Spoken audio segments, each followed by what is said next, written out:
Hi there and welcome back to Japan, where I'm going to be giving you a reaction and review to Vivid Undress with the song Yours. First time I ever heard this band. And also, if you want to watch this reaction with me, I just did the reaction, about to give you the review. Usual thing, pause this video, open up another YouTube player by clicking the little link in the description below. You can watch the song with me and then come back to watch the review that I'm about to give you. So, pause this video if you need to. Watch the song if you need to. Watch my reaction if you need to, because here comes the review and go. Don't say I didn't warn you. So, this was actually quite surprising on a lot of levels. There were a lot of things in here that, yes, we could say we heard before.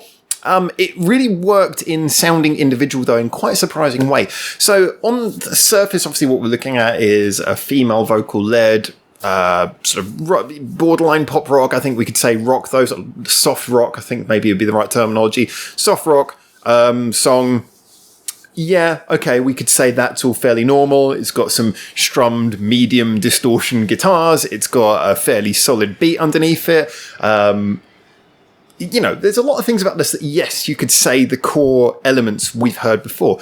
But it just came across as having something extra, having a little bit of an edge on maybe some of their peers. And this, I think, came down to a few values. Now, first of all, I just want to call out the piano. I really like the way the piano was used in this. The piano playing was really quite clever, beautiful. It was part of the arrangement, and it was mixed nicely as well. The engineers did a great job of mixing everything to really punch through in the right places and still have a sort of good, solid, rounded out power to it. But the piano punched through in the right places. And although I wasn't specifically following any instrument too closely on its own, I got the feeling that the piano was not repeating itself. It was kind of almost like it was just working around and improvising around everything that was happening. And that gave the song a real sense of fluidity, if that's even a word. Fluidness, I don't know. It's just the adjective that feels right. The song felt fluid. And I think the piano was a big reason for that, in that it didn't ever feel like any part of the song was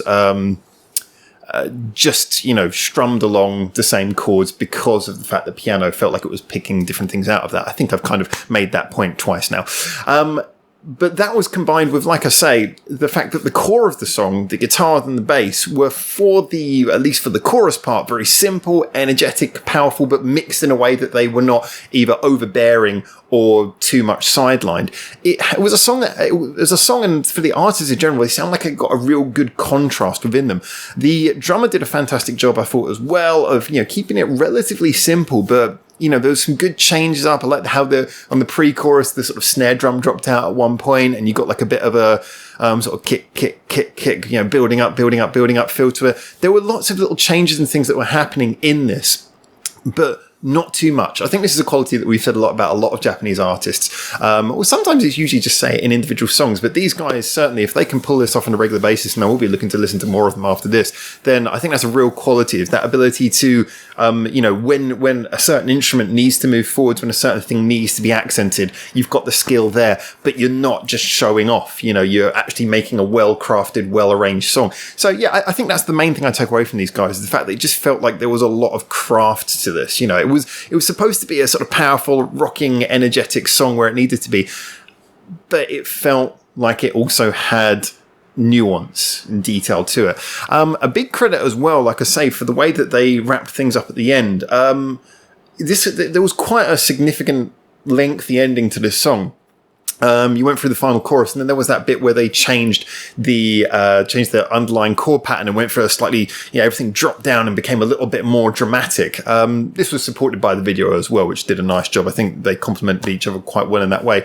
But it felt like they really milked the ending, milked the drama of the song really well. Again, nothing particularly complicated, just a clever change of how the chord pattern, how the underneath of the song was working. And like I say, for the best part, that whole guitar and bass thing was quite simply played, but when they needed to, they didn't make it more complicated. They just moved the chords around. They just went for a different sound right at the end there, and then obviously went to the quiet final bit. What I must say, though, to me was, maybe this is just a personal bias thing, hashtag no bias. I had a real soft spot, though, for where the rhythm, the time signature changed in the bridge, and it went from your normal 4/4, 1 2 3 4, 1 2 3 4, 1 2 3 4, 1 2 3 4 to a 3/4 sort of 1 2 3 1 2 3 1 2 3 1 2 3. I liked the way that was done, because the difficulty when you do something like that, I mean, if you've got something like prog rock or jazz or classical where you're throwing in time signatures everywhere, it's just kind of part of the course. But when you're doing something like this, where it's quite a noticeable thing it's quite a statement to put in a change in time signature just for one part of the song, then you have to, the two things that are really important is, one, how do you go into it without it sounding jarring, and how do you come out of it back into what you were doing before, especially if it's the bridge and you're going into the last chorus, without it sounding like a awkward course correction. And they did that nicely. I mean, when it first came into it, they sort of barreled into it whilst keeping the tone of the song the same. You know, the guitars were still pounding, the drums were still playing, but it just sort of swept in. And that was nice because, you know, the whole tone of the song, like I say, felt the same, but you suddenly felt the rhythm shift underneath. And that was, I thought that was brilliant. Just when it came in, it felt like refreshing. Like, oh, what's happening? Great. That's cool.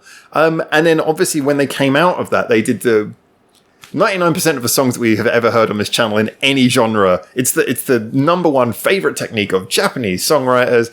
Yes, you know, even more popular than the key change chorus is having the final chorus start with a breakdown. Everything goes away, and you sing the chorus starts quietly, and then it comes back in. How many Japanese songs do this?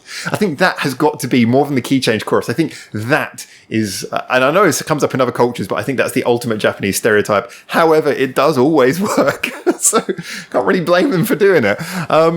I loved how this was done though, because obviously in removing all the backing and everything going away, and just sort of going down to the bare basics and the piano and everything, as far as I remember, the beat certainly dropped out, didn't it?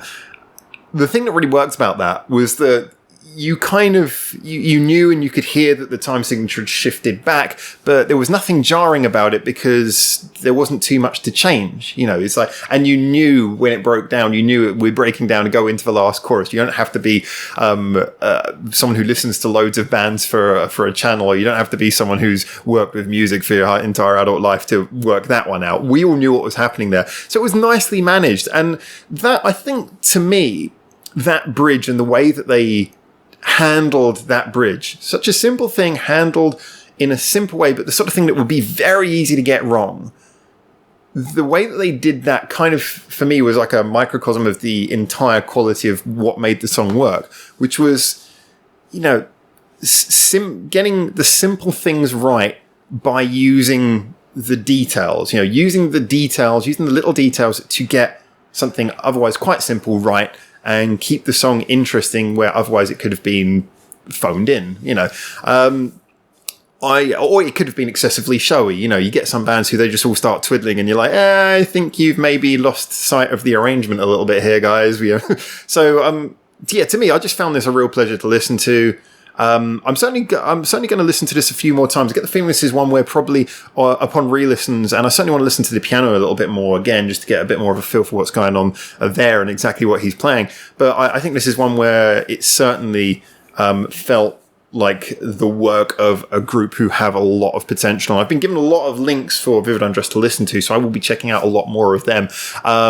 Following through the links that I've been given already. I think I've got about 3 or 4 more already just waiting for me to check out. But certainly great first listen. I really enjoyed that. I'm also looking to see what sort of variation they've got, because if they've got this kind of skill, are they just very good at doing this sound, or are they very good at mixing it up, and can they really master other sounds as well as they've, like I say, done this, you know, that beautiful finesse that it's got. So, usual thing. I want to know what you guys think now. Get in the comments. Tell me. You can like and subscribe as well if you want to. However, if you haven't already, who knows?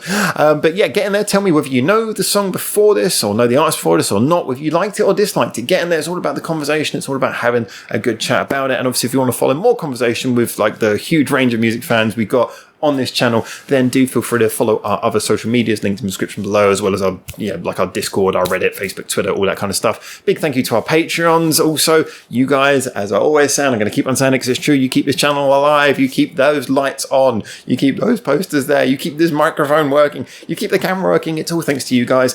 And obviously, thank you to you, the viewer.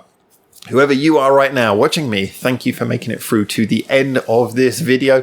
And until I hopefully see you soon in Japan for another one, for now, ciao, ciao.